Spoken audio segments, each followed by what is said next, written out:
Hi అండి, అందరికీ నమస్తే. Welcome to SAN garden. ఈరోజు వీడియోలో పసుపు కానీ అల్లం కానీ నాటుకునేటప్పుడు పాటింగ్ మిక్స్ అనేది ఏ విధంగా కలుపుకోవాలి అనేది అయితే ఈ వీడియోలో చూద్దామండి. ఇప్పటి వరకు ఎవరైనా మన ఛానల్ని లైక్ చేయకపోతే లైక్ చేయండి, సబ్స్క్రైబ్ చేసుకోండి. ప్లీజ్ ఫ్రెండ్స్, మన ఛానల్ని సపోర్ట్ చేయండి. మీరు ఒక లైక్ ఇవ్వడం వల్ల యూట్యూబ్ అనేది ఈ వీడియోని వేరే వాళ్ళకి రికమెండ్ చేస్తుందండి. అందువల్ల లైక్ ఇవ్వడం మాత్రం మర్చిపోకండి. ఇక్కడ మీకు పెద్ద పెద్ద ఆకులతో అయితే ఒక మొక్క కనిపిస్తుంది కదా, అది ఏం మొక్క అనేసి అంటే నల్ల పసుపు అండి. మన దగ్గర అంటే మన గార్డెన్లో అసలు నల్ల పసుపు అనేది లేదు. ఈ దుంపని సంపాదించడానికైతే నాకైతే 1 ఇయర్ పట్టిందండి. వేరే వాళ్ళ దగ్గర నుంచి ఒకే ఒక దుంప అయితే తీసుకొని వచ్చాను.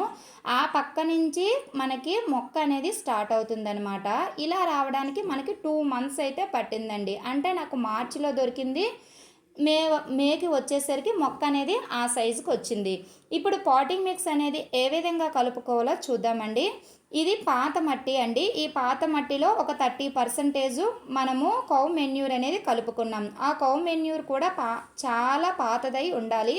అంత పాతదైతేనే ఎక్కువ దిగుబడి అనేది వస్తుందన్నమాట. ఒకవేళ మీ దగ్గర కొత్తది ఉంటే, ఎండలు చాలా విపరీతంగా ఉన్నాయి కాబట్టి 2 రోజుల నుంచి 3 రోజులు కనుక ఎండబెట్టుకున్నట్లయితే దిగుబడి కూడా చాలా బాగా వస్తుందండి. అందువల్ల మట్టి అండ్ పశువుల ఎరువు మాత్రం ఒక 2 డేస్ బాగా ఎండలో ఎండబెట్టుకోండి. దీనికి మట్టి మిశ్రమంకి అంటే పర్సంటేజ్ విషయానికి వచ్చేసరికి 30% పశువుల ఎరువు, 30% మట్టి. ఏ మట్టి అయినా పర్వాలేదు, నల్ల మట్టి అయినా పర్వాలేదు, ఎర్ర మట్టి అయినా పర్వాలేదు. 30% ఇసుక కొంచెం ఎక్కువైనా పర్వాలేదండి. దుంప జాతి విషయానికి వచ్చేసరికి ఇసుక ఎక్కువగా ఉంటే దుంప దిగుబడి అంత బాగుంటుంది. ఒక 2 నుంచి 3 గుప్పెళ్ళ వరకు కూడా నీమ్ కేక్ పౌడర్ అనేది వేసుకొని ఈ 3 కూడా బాగా కలిసేటట్టుగా మనము కలుపుకోవాలి. కలుపుకున్న తర్వాత ఏదైతే పాట్ తీసుకుంటున్నామో ఆ పాట్లో నింపేసుకోవడమే. ఇసుక పర్సంటేజ్ ఎందుకు ఎక్కువ తీసుకోమంటున్నాను అనేసి అంటే, మనకి వర్షాకాలం వచ్చేసరికి మొక్కలు అనేవి వచ్చేస్తాయి. అంటే ఏవైతే దుంపలు మనం నాటుకుంటామో మొక్కలు అయితే వచ్చేస్తాయి, కానీ దుంప అనేది వర్షాకాలంలో కుళ్ళిపోతూ ఉంటుంది. నీరే అనేది నిల్వ ఉండిపోయిందంటే కుళ్ళిపోతుందండి. ఆ కుళ్ళిపోకుండా ఉండాలి అనేసి అంటే ఇసుక అనేది కొంచెం ఎక్స్ట్రా కనుక తీసుకుంటే ఆ వాటర్ నుంచి మనకి డ్రైనేజ్ హోల్స్ అనేవి ఎక్కువ పెట్టుకుంటాం కాబట్టి కింద నుంచి వెళ్ళిపోవడానికి ఎక్కువ అవకాశాలు ఉంటాయి. దుంప అనేది కుళ్ళిపోకుండా ఉంటుంది. మనకి ఒక 100 రూపీస్ ట్రబ్ తీసుకొని 100 రూపీస్ ట్రబ్లో ఒక 10 నుంచి 12 హోల్స్ అనేవి పెట్టుకోవాలి. చాలా పెద్ద హోల్స్. ఈ హోల్స్ అనేవి కనిపించకుండా రాళ్ళ పిక్కలు అయితే పెట్టుకోవాలి. 1 లేయర్గా గార్డెన్లో వచ్చిన మనకి ఎండుటాకులు గట్టా ఉంటాయి కదండి, ఆ ఎండుటాకుల్ని 1 లేయర్గా వేసేసుకోవాలి. మిగతాదంతా కూడా ఇప్పుడు ఏదైతే పాటింగ్ మిక్స్ కలుపుకున్నామో ఆ పాటింగ్ మిక్స్ అంతా కూడా పైన అయితే వేసేసుకోవాలి. వేసేసుకున్న తర్వాత పైన ఏవైనా చిన్న చిన్న రాళ్ళు గట్టా ఉంటే తీసేసుకోండి.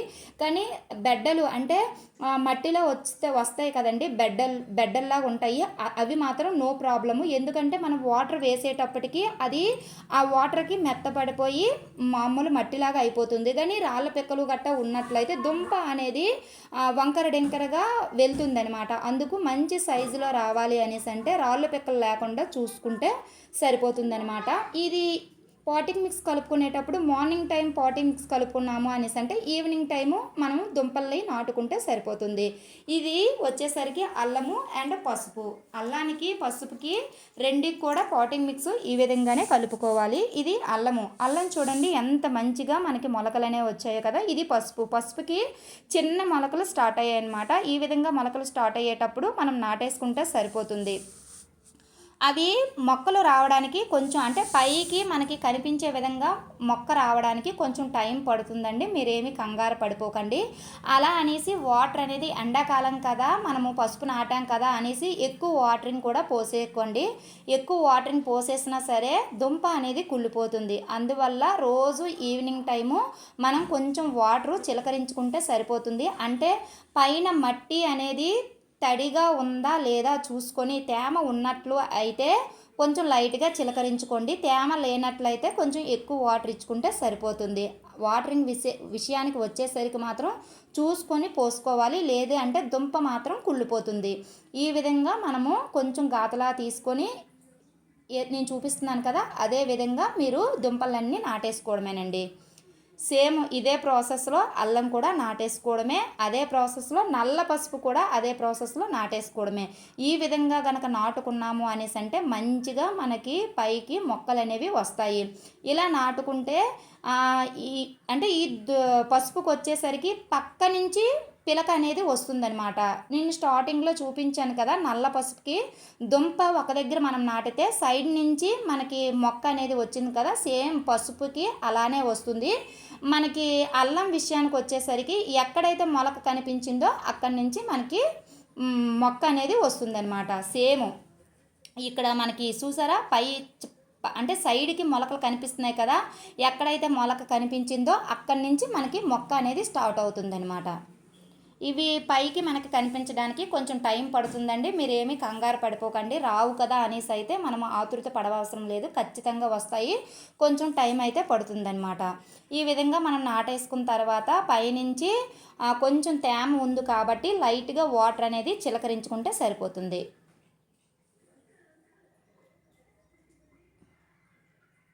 చూడండి, తడికి ఎలా చూసారా, ఇలాగా తడి తగిలింది కదా, అప్పుడు అలాంటప్పుడు కొంచెం వాటర్ అనేది చిలకరించుకుంటే సరిపోతుంది. ఆ చేతికి అస్సలు తడి తగలలేదు అనేసి అంటే మామూలుగా అన్ని మొక్కలకు ఎలాగైతే నీళ్ళు అయితే పోస్తామో సేమ్ ఈ దుంప జాతి విషయానికి వచ్చేసరికి కూడా అలానే మనం వాటరింగ్ అనేది చేసేసుకోవాలన్నమాట. ఇప్పుడు అల్లానికి కూడా సేమ్ ప్రాసెస్లో పాటింగ్ మిక్స్ అనేది కలుపుకొని నాటేసుకోవడమే. ఇది 50 రూపీస్ ట్రబ్ అండి. ఈ 50 రూపీస్ ట్రబ్లో ఇప్పుడు అల్లాన్ని అయితే నాటుకుందాము. నేను నా దగ్గర ఉన్న పసుపు కానీ అల్లం కొమ్ములు కానీ ఏం చేశాను అనేసి అంటే ఎన్ని కొమ్ములు ఉంటే అన్ని కొమ్ములు కూడా పాలిథిన్ కవర్లో కట్టేసి ఒక పక్కన అయితే పడేసాను అనమాట. పడేసిన 1 మంత్ 1.5 మంత్ వరకు కూడా మనము అంటే దుంప అనేది కుళ్ళిపోయిందా లేదా చూసుకుంటే సరిపోతుంది. కుళ్ళిపోతే మాత్రం బయటను పడేస్తే సరిపోతుంది. లేదు అనేసి అంటే మళ్ళీ కవర్లో ముడు వేసేసి అక్కడ పక్కన పడేసాము అనేసి అంటే కొన్ని రోజులకి మనకి ఇలాగా మొలకలు అనేవి స్టార్ట్ అవుతాయి. ఎప్పుడైతే మొలక స్టార్ట్ అయ్యిందో ఈ విధంగా పాటింగ్ మిక్స్ కలుపుకొని మనం నాటుకున్నట్లయితే రిజల్ట్ అనేది చాలా బాగుంటుందండి. పోషకాల విషయానికి వచ్చేసరికి మొక్క మనకి పైకి అంటే ఇప్పుడు మనకి నల్ల పసుపు ఏ విధంగా అయితే కనిపించిందో అప్పటి నుంచి కూడా మనం పోషకాలు అనేవి ఇచ్చుకున్నట్లయితే ఒక నెల రోజుల నుంచి కూడా అంటే నెల రోజులకు ఒకసారి పశువుల ఎరువు అనేది ఇచ్చుకున్నట్లయితే దిగుబడి అనేది చాలా బాగుంటుంది. ఇది ఇవాల్టి వీడియో అండి. ఈ వీడియో మీకు నచ్చిందని అనుకుంటున్నాను. ఒకవేళ ఈ వీడియో కనుక మీకు నచ్చినట్లయితే ప్లీజ్ లైక్ చేయండి, ప్లీజ్ సబ్స్క్రైబ్ చేసుకోండి, ప్లీజ్ మన ఛానల్ని సపోర్ట్ చేయండి. ఇలాంటి మంచి వీడియోస్ కోసం మన ఛానల్ని ఫాలో అవుతూ ఉండండి. ఇలాగా వాటర్ అనేది చిలకరించుకొని పక్కన పెట్టేసుకోవడమే. మంచి వీడియోతో మళ్ళీ కలుద్దాం. అంతవరకు బాయ్ ఫ్రెండ్స్.